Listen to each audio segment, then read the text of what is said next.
Hello, and विकास गुप्ता। यहाँ पे जो ये चारों मांग रेखाएं हैं,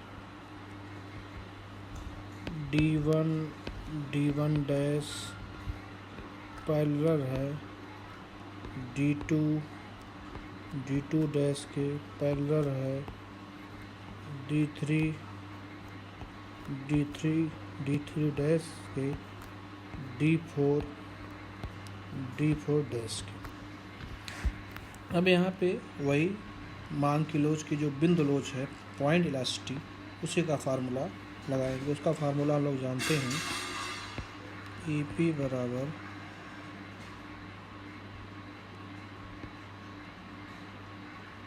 लोअर बटे अपर। चलिए अब यहाँ पे सब जगह देखते हैं कि कितना है। ए बिंदु पे जो बिंदु लोच है, लोअर मतलब ये वाला हिस्सा, लोअर मतलब ये वाला हिस्सा, लोअर मतलब ये वाला हिस्सा AD, और ऊपर वाला हिस्सा AD1।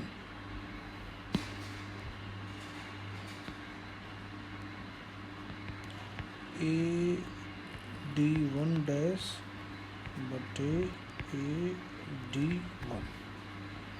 इसी तरीके से बी बिंदु पे लोच निकालते हैं, वही तरीका, लोअर बटे अपर। इसमें लोअर देखिए B2 D2 है और अपर BD2। तो कर लेते हैं इसको BD2 डैश बटे BD2। फिर सी बिंदु पे इसी तरीके से हो जाएगा, लोअर बटे अपर मतलब CD3 डैश बटे CD3। और इसी तरीके से डी बिंदु पे जो मांग की लोच होगी वो हो जाएगी CD4 बटे CD4 डैश बटे CD4। अब देखिए यहाँ पे एक चीज़ विशेष ध्यान देनी है, ये रेखा जो O से Q की तरफ खींची गई है और जो ये रेखा Q से D की तरफ खींची गई है, ये दोनों रेखाएं समानांतर हैं, पैरेलल हैं। इसीलिए इनके बीच में जो एक रेक्टेंगल बन रहा है, चतुर्भुज बन रहा है, ये पैरेलल रेक्टेंगल है, समांतर चतुर्भुज है।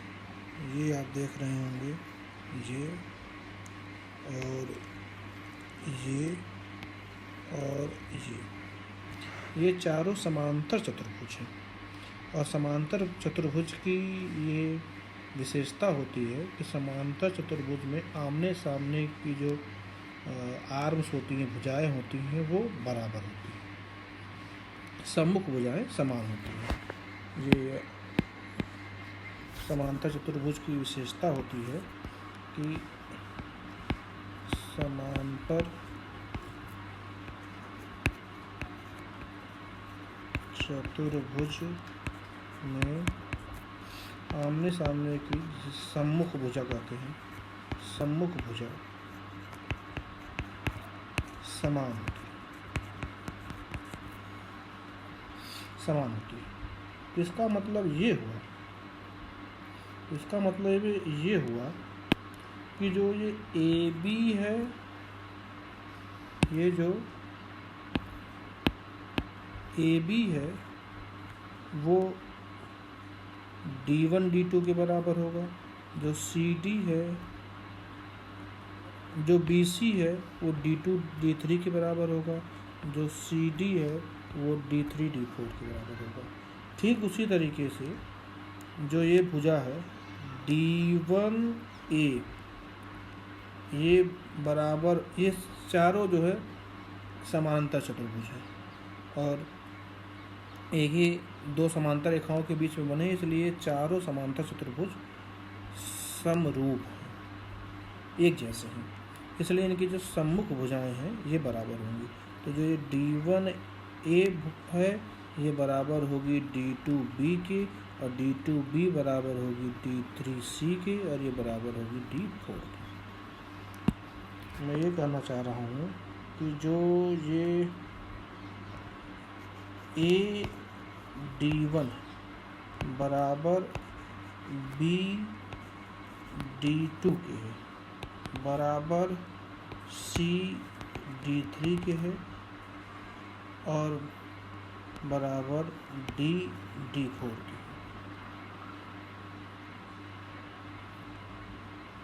तो इसका मतलब ये हुआ कि इसमें ये भुजाएं चारों बराबर होंगी। लेकिन जो ये सारे जो है लोअर थे, ये कौन से थे सारे? लोअर वाले, ये सारे अपर थे, ये सारे अपर हैं। अब जो ये लोअर भुजाएं देखी जाए तो ये देखने को हमको मिलेगा कि AD1 डैश छोटा है AD2 डैश के से छोटा है AD3 डैश के। यहाँ पे गलती होगी,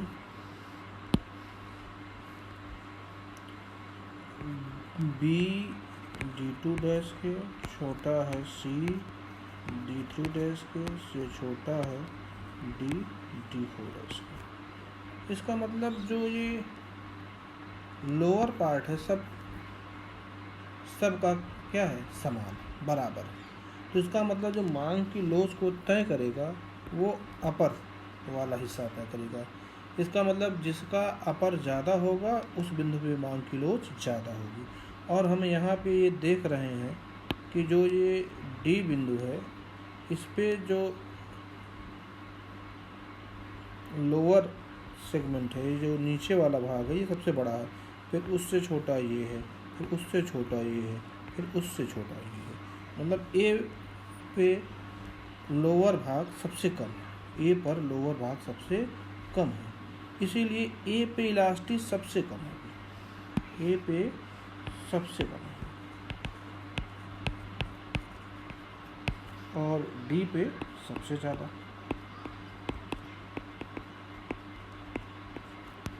इसलिए जब हम A से D की तरफ बढ़ेंगे तो मांग की लोच जो है वो बढ़ती जाएगी, मांग की लोच जो है वो बढ़ती जाएगी। इसका मतलब जो है ED सबसे ज़्यादा है, EC उससे कम, EB उससे कम, और EA उससे कम।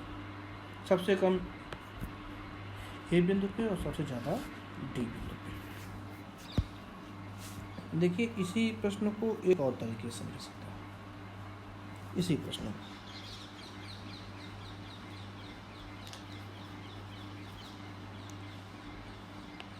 इसको मिटाऊं,